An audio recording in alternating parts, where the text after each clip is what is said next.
Gary, are you there? Gary, where's the investment contract? I don't see any. Here, let me show you an example. That's what an investment contract looks like, Gary. And we don't have one in the Ripple case. So settle this. And somebody please tell DAI, stop sending me hard copies to file. Use Google Drive. He's talking about digital asset investors' red files that he's been stacking up throughout this ETHgate scandal stuff, Ethereum free pass stuff throughout the communities. I want to shout out Mr. Intuitive, man, Troomers only, always putting up some great videos, and I love when he does that Gary thing. It's awesome. But welcome back to the Crypto's Key conversation. We have a lot we want to get through in this video. If we come over here and look at CoinGecko real quick, we're currently sitting under $1 trillion market cap still. We're currently sitting at 961 billion. Bitcoin sitting at 18,884. Ethereum sitting at 1325, and XRP was kind of booming today. 7-day period 15%, 24-hour period 7%, sitting at 41 cents. Bitcoin Fear and Greed Index, we're still in that extreme fear range at 23. I'm moving my mic here. I want to start with this one right here. After seeing Mr. Intuitive's video there, this is from Johnny Deaton. It says, many are asking about settlement in the Ripple case. Some take everything they view as unusual as a sign of settlement, like Saturday's filing. So he's talking about how they had filed their, I forgot the term. We'll just say like their motions or briefs. I forgot what it was in particular. But yeah, the filing was early. It wasn't supposed to come out till Monday, but the filings come out Saturday. And that's kind of, everyone's like, oh, well, there must be a settlement coming. He goes, it's not. Sorry, but I don't believe there will be a settlement within the next 2 months, if ever. After the judge rules, we'll see. This is just my opinion and doesn't mean anything. I could be proven wrong tomorrow, and if I am, I will welcome it if it is in the XRP's best interest. My opinion on settlement shouldn't be given any more weight than anyone else's, but because many are asking, I am sharing it. Tim says, ouch, this made my heart hurt. I mean, hey, he's always said he was going to be honest about everything. So that's kind of his opinion on how things go. And nobody really knows, no one's actually in those meetings, if there is meetings taking place between Ripple and the SEC. So no one really knows, from the outside looking in, even though, Johnny Deaton does kind of have a seat in the vicinity of the table. This from James K. Fong. We have an update here. It says, Ripple defendants object to SEC suggestion that the SEC will seek additional time or pages if other amici curiae submit briefs. Quote, this is yet another transparent attempt to further delay resolution of this case, and the court should reject it. Jeremy Hogan says, it's cool that the SEC is so much more afraid of 74,000 people than it is of all the chambers and organizations and associations in the world. I mean, straight up. So James K. Fallon is talking about what we had put in our video yesterday is the SEC. This is pretty much from the SEC. So talking about Johnny Deaton's amicus brief will further delay the case. That's what they're saying. We're not. They say they welcome the digital Chamber of Digital Commerce, briefs, but you're saying, the likes of Johnny Deaton further involvement in the case can, permit, they're going to need more time, and there's going to be further delays in the case if they have to, deal with the class action lawsuit and Johnny Deaton's amicus brief stuff. So we put up a video on that yesterday. Check it out if you haven't. Continuing on here, it's from Digital Asset Investor, and this is Paul Barron, and then this is Johnny Deaton. It says 100% we never see those emails. This is from Digital Asset Investor. Let's take a listen in. Forced to turn over those documents, then I don't believe there's going to be a settlement. I believe that we're going to get a judgment from the judge. So it all depends on when she rules. That decision on the Hinman emails is due any day. It could be out today, but she could take another month. And then there's potential appeals or avenues the SEC could delay it for a couple more months before they exhaust all their... So, and that's literally what's going to take place. I mean, we all know, based on the evidence that's been presented to us and listening to the people that are actually practicing the law, like the attorneys within the community, they're not gonna let the public know what's in those emails, first of all. So they're gonna do everything they possibly can, knowing that they're not gonna want those to be released. They're just gonna delay, suppress as much as they possibly can until the very end. And that's just the reality. It's been evident. That's been their tactic and strategy through this entire thing. Moving on here, Stefan Huber was talking to Library and Jeremy Kaufman. So there's supposed to be some ruling from the judge on the Library versus SEC case, but nothing has come out. So Stefan Huber took it upon himself to at Library and whoever runs their account here. I don't know if it's the Jeremy Kaufman or not, but it says, did the SEC settle last minute with you? And then Library responds and says no. Then Library puts out another tweet, says, we know everyone is eager for an outcome of our case, but we have no news. Sorry. And Jeremy Hogan says, what a nightmare. Yet here you are, still alive and still tweeting. So everyone's just going to have to be patient, just a waiting game to kind of see what happens. Obviously, people are talking about, the judge missed his own deadline, but apparently I think Johnny Deaton and Jeremy Hogan and other attorneys were talking about how, he or she, the judge, had put a certain, timeline on things. I guess with the date of trial, I think it's like October 3rd or something is the set date if it goes to a trial. But I guess he had put in a sense, a hard cap on hey, the decision time. But the whole point was, the overwhelming concept is it doesn't matter if the judge had surpassed that deadline to, come up with a verdict. In a sense, the judge has leading up to, the actual trial to actually submit, the findings, or I guess the rulings within litigation, if it doesn't have to go to trial. That's what I got out of the tweet thread and the community. So it's just going to be a waiting game to kind of see what happens. We understand that the Library versus SEC case is going to set some precedent when it comes to how litigation takes place within Ripple and going forward for the next lawsuits that the SEC starts attacking crypto platforms and projects with. Moving on here, this is interesting. This from Digital Asset Investor says, great clip of Ripple General Counsel Stuart Alderati lays out how Gary Gensler is actively hurting the investor he claims to protect through his ongoing regulation by enforcement. So let's take a listen into this. We won't listen to all of it, but a good amount of it.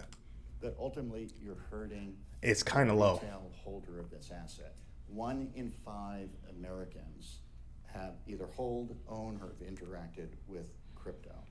And that uncertainty. Okay, it's really low. So I'm pretty much, long story short, what I wanted you to get out of this is he gave, 2 different examples. And one of them was being when Jay Clayton and the SEC, now our current chairman, Gary Gensler, when the lawsuit was dropped and now that is ongoing, it wasn't it wasn't supposed to hurt Ripple. It's hurting the investors that are holding the digital asset XRP. Ripple's still moving forward. They were, at the time, I think it was a year ago, they were 8x their business operations. So in a sense, them utilizing XRP as, that transfer of value, cross-border remittances type stuff, outside of the building of that. But he was saying, the people that were truly hurt wasn't SEC, wasn't Ripple, it was the investors. And now you're seeing the effect on the entire industry. And that's kind of one of the overwhelming concepts that I took out of what he said here. But he said a lot of good stuff. So I highly recommend you come in and check out this video from Stuart Alderati. It's interesting. Moving on here. Johnny Dean's responding to this Bitcoin magazine where it says, breaking, NASDAQ to launch institutional Bitcoin and crypto custody services. So remember, we were just talking about regulation by enforcement, Chairman Gensler kind of going after everything. And there's an article that I put recently out on the Twitter, on my Twitter account here, in regards of Ethereum being in the sights of the SEC and Chairman Gensler. So Johnny D is responding to this. He goes, if crypto is going to be killed by regulation, why would the NASDAQ do this? Why would Gary Gensler open up new crypto offices, doubling SEC staff designated to it? Because the plan is to crush it.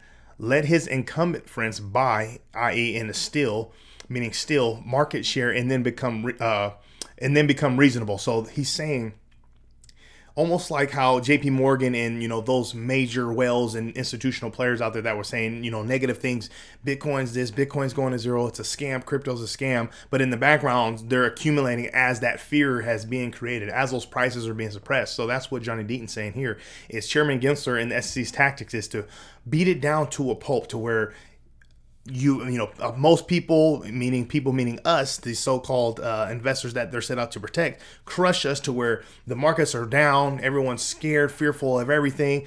They sell their bags, and they're going to be selling their bags right into the hands of these people at steals of prices. I mean, even right now we're at a steal in prices, but it's imagine it just being completely decimated to where Everyone's so fearful. Everyone's just kind of giving everything up. And then the incumbents are going to be the ones scooping everything up and have a majority share of this. And then they kind of become reasonable with regulations and how they approach things. That's kind of what he's saying here. Remember what I said in past videos, and a lot of the past videos was, you know, when the little guy or the little people, the investors, the retail investors, you know, miss an opportunity to invest in something, the ship, you know, keeps going. It's bye-bye, you missed the ship. But when the bigger players miss an opportunity, it's like, no, you turn that bad boy around, we're getting on. And that's kind of what he's laying out right here. It's kind of crazy, man. That's that whole rich get richer, poor get poorer mentality type stuff.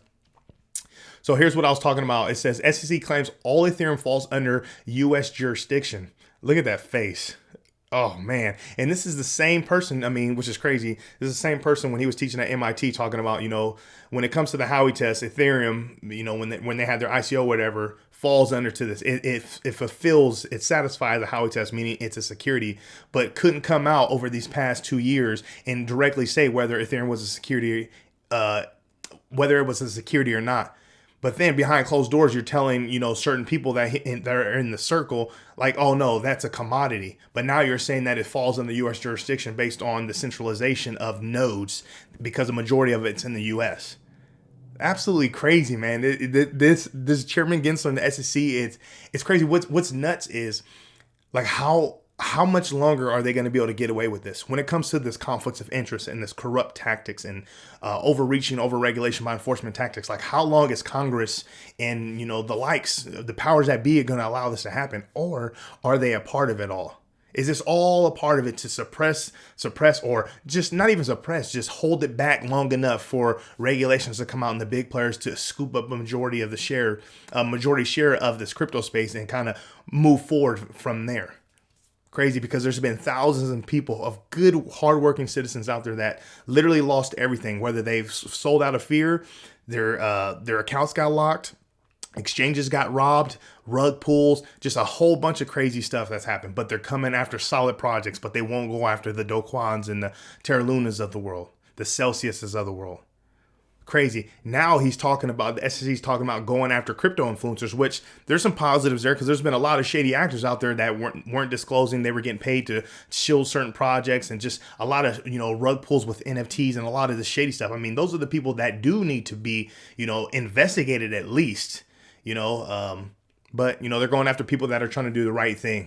Absolutely crazy, man. It's backwards. Or as my mom used to say, that's ass backwards.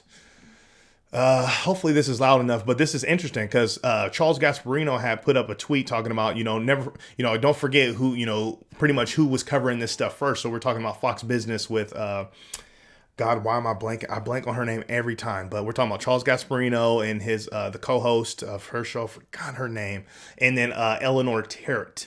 So we'll never forget, you know, you guys taking an objective approach coming into this, really trying to get all the facts laid out in front of you to come up with an objective opinion, if you will, based on the evidence that was presented. So shout out to them three for in a sense fighting the good fight, you know, from the beginning all the way up until this point, and seeing the shady stuff, the conflicts of interest, and the ETHgate stuff, and it's crazy.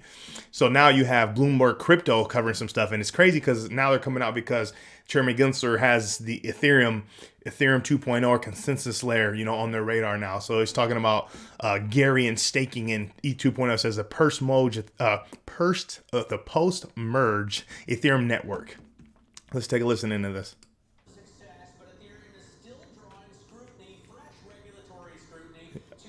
Regulatory scrutiny.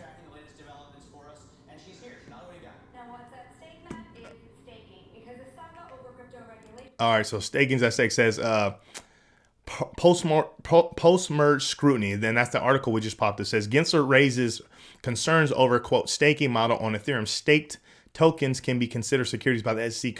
Crypto firms are seeking to avoid security label. What's interesting is how everything's lining up, because he did come out and pretty much say, hey, you know, yeah, the CFTC, you can handle Bitcoin. You can take, you know, pretty much take the load of Bitcoin in your hands. Why, if he felt like Ethereum was a commodity, why wouldn't he say you can take Bitcoin and Ethereum?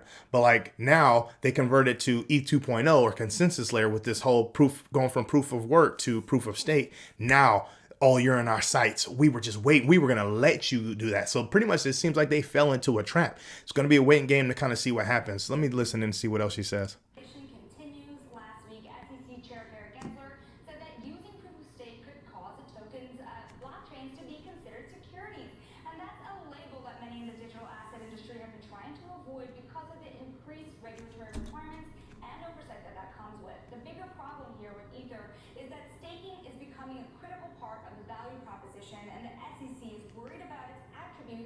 particularly as a yield asset. Right. So that's, I mean, what's crazy is like how didn't, you know, the developers, they were even trying to say like even though they were talking about like there was a certain group of developers that were, you know, relied upon for the success of this merge, and that there is saying that, you know, this ETH community are you know, expecting a certain amount of effort for a profit or return. It's like, what the heck, man? But hey, now it's out there on the table. In that video that I put up talking about, you know, library, Ethereum, and the XRP community, talking about, you know, we need to band together and fight the SEC. Like, it's quite evident. Don't take the Coinbase and Brian Armstrong approach and, you know, just kind of cower down and, you know, put your blanket over your head. No, stand up for what's right and fight for your right. Crazy, man. This is crazy. It's quite honestly, it's quite interesting. I'm not going to sell, you know, any of my assets that I hold because I've invested in them to, you know, vetted the projects, the utility, seeing that it has true, you know, power to actually, you know, I'm losing my words, but like it has the ability to solve a real world problem. That's what I wanted to say. These projects that I'm in really have the utility and use case that solves real world problems and that has staying power. So when it comes to all this fear narratives and all this flood campaigns that come out, hey, I'm just trying to accumulate as much as I possibly can and holding on strong. So they can, you know, Chairman Gensler and them, they can do whatever they want. At some point, this thing's going to have to turn around, and what's right is going to have the way forward. I mean, in a sense, going to see the light at the end of the tunnel finally. Okay, I wanted to cover this, but this is a long thread from Johnny Deaton. But the main thing I wanted to cover was the whole aspect of, he's talking about throughout their live stream that they had. He says, I didn't bring up the one thing that stood out the most because I had only read it once, right after reading Ripple's brief. I didn't want to misspeak or be wrong.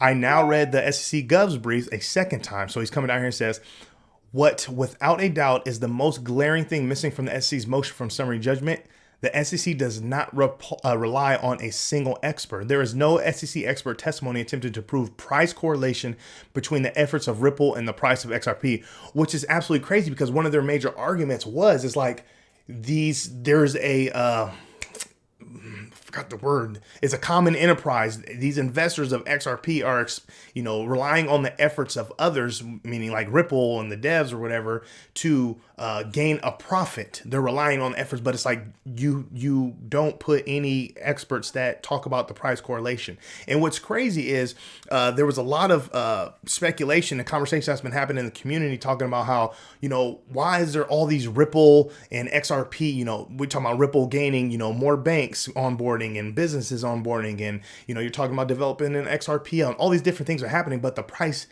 goes down more than anything. So how is that a thing? But then if you zoom out and, you know, look left, you'll see that XRP just flows with the rest of the market. It follows Bitcoin, and it's quite evident.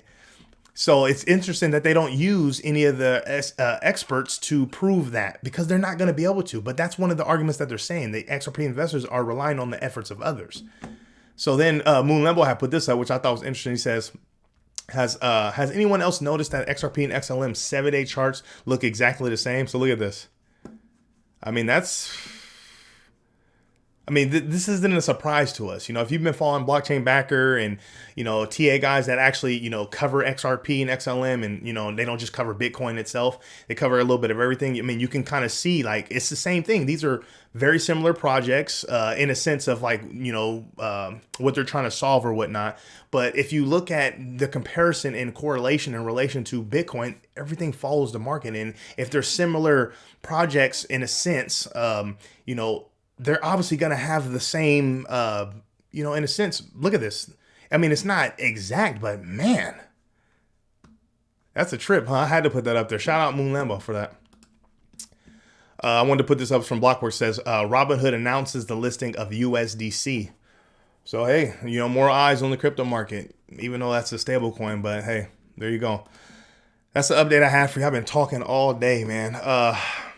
Make sure you come to the Crypto's Key Conversation YouTube channel. Subscribe. Follow us on Twitter at Crypto's Key 1. I really appreciate your support. Going to continue to bring you content. I'm excited to grow this community. With all that being said, stay strong out there.